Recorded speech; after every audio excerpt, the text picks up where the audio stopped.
کوي. هغه کسان ته چې ورسي کوم کسان چې په دې کار کې مبتلا دي یاره دا کار ولې خلک نه پرېږدي کومه دغه پکې وره موږ بانګیانو ته چې کوم دی جنګ کوو او دا غټ غټ شرطونه پرېږدو.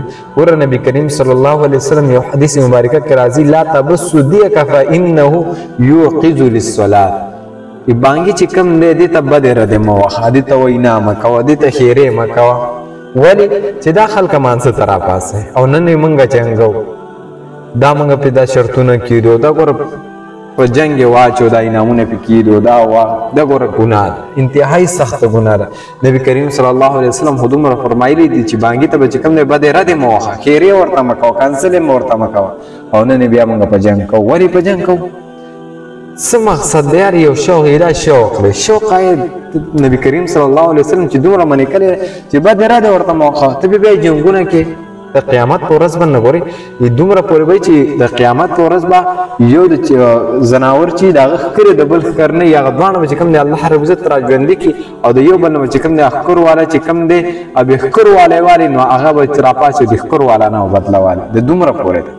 او دلته چې کوم دی موږ بیا دا جنګو. ولې جنګو یا نبي کریم صلی الله علیه وسلم منې نه ده کړې چې دا خلک مانځه ته راپاڅي. په دې کې ګوره واقعیا هم دي بعضو دغونه دا روایت کې دا هم راځي ګوره دا به صحابو رضی الله تعالی عنهما دا به چې کوم دی چې کوم ځای ته به لاړ لرې نو دا به ځان سره خامخا بوتلل دا بانګیان.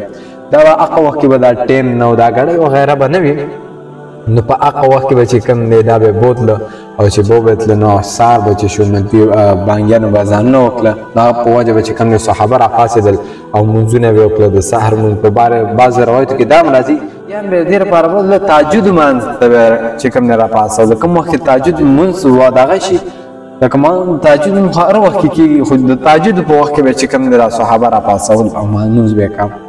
نو بهر کې زما مطلب او مقصد د دې حدیث چې کوم دی موږ ته تر لږه پیاده راورسېږي نو دا به چې کوم دی ډېر غټ کار به وشي.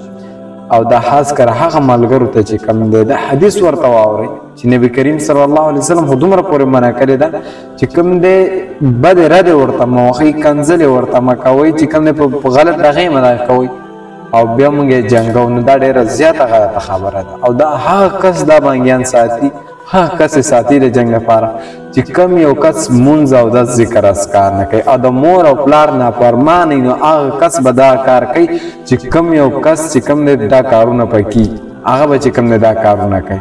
نو هغه کسان ته وایم چې دې شیزونو نه چې کم دی تاسو دا پرېږدئ دا جنګونه چې کم دی پرېږدئ هېڅ څه فایده نه ورکوي. کو بهر کې کو تا سړی راوالي کم نه او بل یو کس سره دی جنګوي او بل یو کس چې کم دی د هغه په لاس کې تی او تا جنګوي نو تا ته به څومره درد محسوسېږي، ته ته به څومره چې کم دی درد محسوسېږي چې یار ما جنګوي او ما دغه کوي او ستا نه چې کم دی اینې بیږي تا ته بیا ته څنګه محسوسېږي. خو دغه شان دی هغه ځناور دی هغه نه پوهېږي بیا هم چې ته کم دی راوالي په جنګ کې نو دا ډېره سخته ګناه ده. خو کوم یو کس دا کار کوي نو بس د آینده لپاره چې کم دی په دې حدیث عمل وکړو یار چې اکثر دا حدیثونه یې چا لپاره ویلي دي. نبي کریم صلی الله علیه وسلم دا وینا یې د چا لپاره کړې ده؟ خدای زما لپاره کړې ده، ستاسو دپاره کړې ده. نبي کریم صلی الله علیه وسلم ته معلومات چې یو داسې وخت به راشي داسې جاهلان به راشي چې هغه به چې کوم دی دا بانګیان به